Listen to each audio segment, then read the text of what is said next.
स्वागत है आपका हमारे YouTube चैनल आई स्मार्ट सॉल्यूशन पर। आज की इस वीडियो में हम क्लास 12 के फिजिक्स के चैप्टर 6 इलेक्ट्रोमैग्नेटिक इंडक्शन के लिए टॉप 10 असर्शंस एंड रीजंस की पार्ट 3 वीडियो डिस्कस करने वाले हैं। जैसे कि आपको पता है कि हम पूरी फिजिक्स के सभी चैप्टर्स के लिए इंपॉर्टेंट क्वेश्चंस के लिए एमसीक्यू पहले हमने डिस्कस किए, देन हम असर्शंस एंड रीजंस की इंपॉर्टेंट क्वेश्चन की सीरीज डिस्कस कर रहे हैं। ये सभी क्वेश्चन एग्जाम्स के पॉइंट ऑफ व्यू से काफी ज्यादा यूजफुल रहने वाले हैं आपके लिए। सो देखते हैं हमारे पास सीरीज के टॉप 10 क्वेश्चन में से फर्स्ट असर्शन रीजंस क्या है। सभी असर्शन रीजंस के लिए आपके ऑप्शंस जो है सेम होते हैं, जिसके लिए आपको अच्छे से डायरेक्शन डिस्प्ले हो भी रही होगी। अब देखते हैं अपनी असर्शन रीजन सीरीज का पहला क्वेश्चन।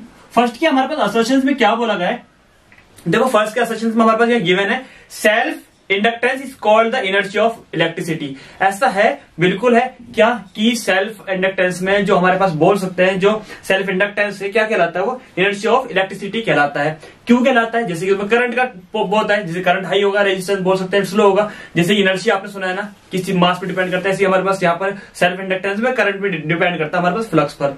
तो यहाँ पर हमारे पास रीजन में कुछ और चीज बोली गई है। देखो रीजन में क्या बात बोली गई है, रीजन में यहाँ पर दिया गया है कि self inductance is a phenomena according to which an opposing induced EMF बिल्कुल अपोज करेगा is produce in a coil as a result of a change in current of the magnetic flux link in the coil. जो भी coil के साथ link है magnetic flux के साथ, जो करंट जो भी हमारे पास चेंजेस आएंगे वो ईएमएफ पे डिपेंड करता है। तो ठीक है, सारी दोनों चीजें कनेक्ट बिल्कुल बोल सकते हैं। ये बोल सकते हैं प्रॉपर्टी जो है बिल्कुल ठीक है। जो अपोज होती है, किसकी अपोज होती है वो पता है, any changes in the current में जो भी हमारे पास चेंजेस आएंगे उसके बिल्कुल अपोज होता है। तो ये दोनों चीजें करेक्ट है, लेकिन बोल सकते हैं जो इसका रीजन है वो असर्शन की करेक्ट एक्सप्लेनेशन नहीं है। तो इसका बी पार्ट, बी ऑप्शन बिल्कुल ठीक है। और अपनी सीरीज के क्वेश्चन नंबर सेकंड को देखते हैं। सेकंड में क्या बोला गया है, सेकंड के असर्शन को देखते हैं। असर्शन में यहाँ पर बोला गया है कि सेकंड के असर्शन में यहाँ पर दिया गया है, when two coils are wound on each other the mutual inductance between the coil is maximum. कल भी बात करा था कि म्यूचुअल इंडक्टेंस में दो सोलेनॉइड कॉइल को एक दूसरे पर वुंड करते हैं, एक दूसरे कंबाइन करते हैं, बोल सकते हैं मिक्स करते, तो बिल्कुल क्या क्या हो जाता है उनमें, उनका मैक्सिमम हो जाता है क्या, इंडक्शन। म्यूचुअल इंडक्शन क्या होता है, बहुत ज्यादा मैक्सिमम हो जाता है। क्योंकि एक चीज ये भी ध्यान रखना है, दो कॉइल जब एक दूसरे उसका फ्लक्स बढ़ेगा, प्राइमरी कॉइल का फ्लक्स सेकेंडरी कॉइल का दोनों मिक्स हो जाएंगे, तो बोल सकते हैं म्यूचुअल इंडक्टेंस हमारे पास मैक्सिमम शो करेगा। लेकिन रीजन में देखो कुछ अलग बात बोली गई है। रीजन में बोला है mutual inductance is dependent on the orientation of the coil. Coil के ओरिएंटेशन में डिपेंड करता है? यस, नहीं करता। कॉइल के ओरिएंटेशन पे नहीं, सेपरेशन पे बोल सकते हैं, सेपरेशन पे करता है और रिलेटिव ओरिएंटेशन पे करता है। लेकिन यहाँ पर देखो उसका ये वाले पॉइंट तो क्लियर नहीं है, यानी कि इसका ये पॉइंट तो क्लियर नहीं है, यानी कि इसका सी ऑप्शन करेक्ट होगा, जिसका रीजन ठीक नहीं है। अब सीरीज के थर्ड क्वेश्चन को देखते हैं। थर्ड में क्या बोला गया है, थर्ड का असर्शन देखते हैं। थर्ड के असर्शन में बोला है self inductance of a long solenoid का जो भी सेल्फ इंडक्टेंस होता है is proportional to the area of cross section. इसका एरिया हमें फॉर्मूला बहुत अच्छी से याद है, area of cross section proportional होता है, ठीक है। लेंथ ऑफ द सोलेनॉइड दोनों के होता है, फॉर्मूला याद भी होगा आपको, म्यू नॉट या म्यू नॉट आर वाले भी ले सकते हैं आप, एन स्क्वायर ए एल, ठीक है यहाँ पर। और ये फॉर्मूला हम देख सकते हैं। इसका रीजन में क्या बोला है, इसका असर्शन तो करेक्ट है, लेकिन रीजन में देखते हैं। रीजन में क्या बोली गई है, self inductance of solenoid is independent of the number of the turn per unit से। इंडिपेंडेंट नहीं ना, तो बोल सकते हैं इसका सी ऑप्शन करेक्ट है ना, क्योंकि वहां पर एन है ऑलरेडी, इंडिपेंडेंट नहीं है। अब सीरीज के फोर्थ क्वेश्चन को देखते हैं। फोर्थ का असर्शन क्या दिया गया है। फोर्थ के असर्शन में छोटा सा कॉन्सेप्ट है, हम सॉल्व कर बताना है। यहाँ पर the quantity L upon R कहां से आएगा, possess the dimension of time की डायमेंशन को पोसेस करता है। आपने फॉर्मूला पढ़ा है, ये आई इक्वल में वी अपॉन आर या फिर सॉरी ई अपॉन आर, वही फॉर्मूला बोल सकते हैं। ये हमारे पास वही है, ईएमएफ है हमारे पास, ये हम इसे ईएमएफ की तरह बता देते हैं, ठीक है। और हमने क्या पढ़ा है, हमने एक छोटा सा फॉर्मूला और भी पढ़ा है।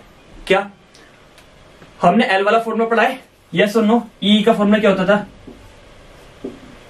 L D I upon D T. यहां पर पुट करेंगे ई की वैल्यू तो क्या आएगी, L upon R D I upon D T, yes और no. Multiply change into divide, divide change into multiply बोल सकते हैं। यहां पर बोला है एल अपॉन आर, तो पूरा का पूरा अपॉन में ले जाते D I upon D T. तो क्लियरली पता चल गया, ये भी आई है, ये भी आई है, तो कैंसिल, यानी कि ये इसके कंपैरिजन में बिल्कुल ठीक है, इसकी डायमेंशन देगा, ये तो कॉन्सेप्ट ठीक है। लेकिन इसके रीजन में क्या बोला गया है, रीजन में देखते हैं। रीजन में बोला to reduce the rate of increase of a current through the solenoid should increase the time constant. Opposite है, डिक्रीज होगा, तो कॉन्सेप्ट बोल सकते हैं। यहां पर देखो क्या होगा, decrease the rate of the increase of the current through the solenoid, जो भी होगा हमारे पास, we have increase the time constant L upon R, यानी कि हमें इंक्रीज करना पड़ेगा। कॉन्सेप्ट जो इन्होंने दिया वो तो ठीक है, लेकिन हाँ ये ध्यान रखना प्रोपोर्शनल है, लेकिन कॉन्सेप्ट का ये ठीक, तो ये कॉन्सेप्ट तो ठीक है, लेकिन ये वाली बात यहाँ पर बोली नहीं गई, तो दोनों चीजें करेक्ट है, यानी इसका बी ऑप्शन बिल्कुल ठीक होगा। अब अपनी सीरीज के देखते हैं क्वेश्चन नंबर फोर्थ को इसका रीजन असर्शन का करेक्ट एक्सप्लेन नहीं कर रहा था, इसलिए। फिफ्थ के असर्शंस को देखते हैं। फिफ्थ के असर्शंस में क्या बोला गया है, बोला है when the current in a coil change it induce a back EMF in a same coil. EMF पता है कभी इंड्यूस होगा जब हमारे पास करंट फ्लो होगा किसी भी कॉइल में, लेकिन ये चीज हमने क्वेश्चन सीरीज सेकंड में भी डिस्कस किया था। ये पॉइंट तो बिल्कुल ठीक है। रीजन में क्या दिया है, मतलब वही वाली बात है, सेल्फ इंडक्टेंस, म्यूचुअल इंडक्टेंस, जैसे कि मैंने सीरीज 2 में डिस्कस किए उनके क्वेश्चन, वही ज्यादातर रिपीट है, उनके क्वेश्चन ज्यादातर इंपॉर्टेंट भी है। इसके रीजन बोला EMF is a measure of inertia of the coil. अभी तो बात करी थी against the change in the current, अभी तो बताया था। दोनों चीजें ठीक है और ये से एक्सप्लेन भी कर रहा है, यानी कि इसका ए ऑप्शन बिल्कुल करेक्ट होगा। ठीक है ना, एक इसका और एक कंजर्वेशन ऑफ एनर्जी वाला क्वेश्चन, काफी रिपीटेड क्वेश्चन, इंपॉर्टेंट भी है इसकी बोर्ड के हिसाब से। अब देखते हैं सीरीज के 6 क्वेश्चन में। 6 में क्या बोला गया है, 6 में बोला गया inductance coil are made of copper. Copper की बनी हुई थी, हाँ कॉपर की बनी हुई थी जिसमें लेस रेजिस्टेंस हो, ऐसा मटेरियल, ऐसा कॉपर जिसका लेस रेजिस्टेंस होगा, करंट अच्छा फ्लो होगा। इसके बी में क्या बोला गया है, बोल सकते हैं इसके रीजन में क्या बोला गया है, induce current in is more in wire having less resistance. अभी तो बताया मैंने, दोनों चीजें ध्यान रखना, दोनों चीजें करेक्ट है, ये भी करेक्ट है, ये वाली करेक्ट है। बोल सकते हैं मैंने यहाँ पर इसकी बात करी कॉपर की, जिसका रेजिस्टेंस कम होगा, यहाँ पे रेजिस्टेंस वाले कॉन्सेप्ट को डिटेल में बता देगा इन्होंने, तो इसका बोल सकते हैं ए ऑप्शन बिल्कुल करेक्ट होगा। ध्यान रखना कॉपर यूज करते हैं जिसमें बहुत ज्यादा स्मॉल रेजिस्टेंस होता है, ठीक है ना, जिसकी वजह से बोल सकते हैं क्या होता है, मैग्नेटिक फ्लक्स हमारे पास लार्ज हो जाएगा और करंट भी अच्छा फ्लो होगा। सीरीज के 7th क्वेश्चन को देखते हैं। 7th का असर्शन क्या दिया है, an EMF is induce in a close loop. Close loop में कब इंड्यूस होगा, ये कॉन्सेप्ट वाला पढ़ा हुआ है ना, where magnetic flux is varied, जहां पर मैग्नेटिक फ्लक्स होगा, ऑब्वियसली बात है the induced EMF is not conservative field. बिल्कुल ठीक है, बहुत तो पढ़ने की नीड ही नहीं है। रीजन में क्या बोला गया है, रीजन में दिया गया है the line integral E DL around the close loop is non zero. पढ़ा है ई इक्वल में वी अपॉन एल पढ़ा हुआ, उससे भी पढ़ सकते हैं ना, डिवाइड इनटू मल्टीप्लाई। दोनों चीजें ठीक है, यानी कि हमारे पास इसका ऑप्शन ए करेक्ट हो जाएगा कि वो फर्स्ट वाले को डिफाइन कर रहा है और नॉन कंजर्वेटिव होता है वो भी ठीक है ना। इसे हम ऐसे भी लिख सकते थे ना। अब देखते हैं क्वेश्चन नंबर 8 को अपनी सीरीज के।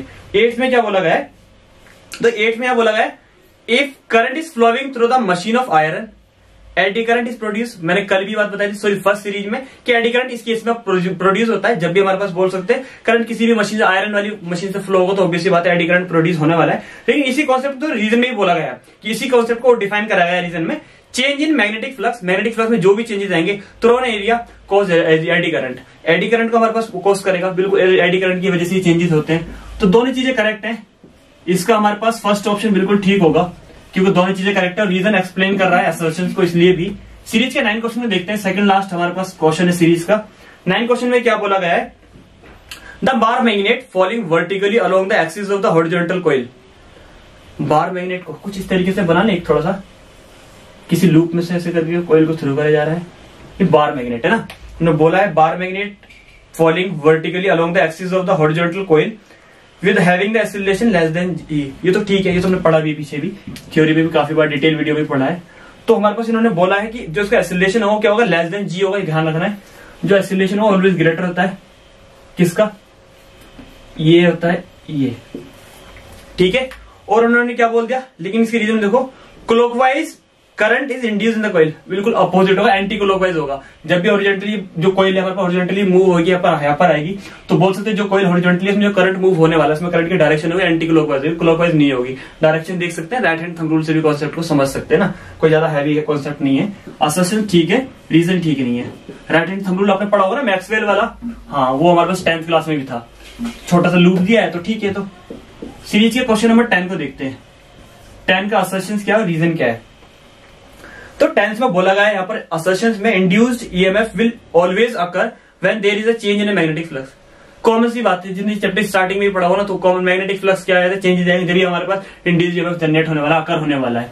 तो इसके दो रीजन में क्या बोला है, current always induced when ever the changes in, उल्टा है, करंट में कभी भी ऐसा नहीं होगा ना, बोला है करंट ऑलवेज इंड्यूस्ड, करंट जब इंड्यूस्ड होगा whenever there is change in magnetic flux, जब मैग्नेटिक फ्लक्स में कोई भी चेंजेस आएंगे नहीं। ध्यान रखना है हमारे पास बहुत अच्छे से, current will induce only in A close loop, close loop में इंड्यूस होगा, और कब होगा आपको पता चल गया ना दोनों चीजें।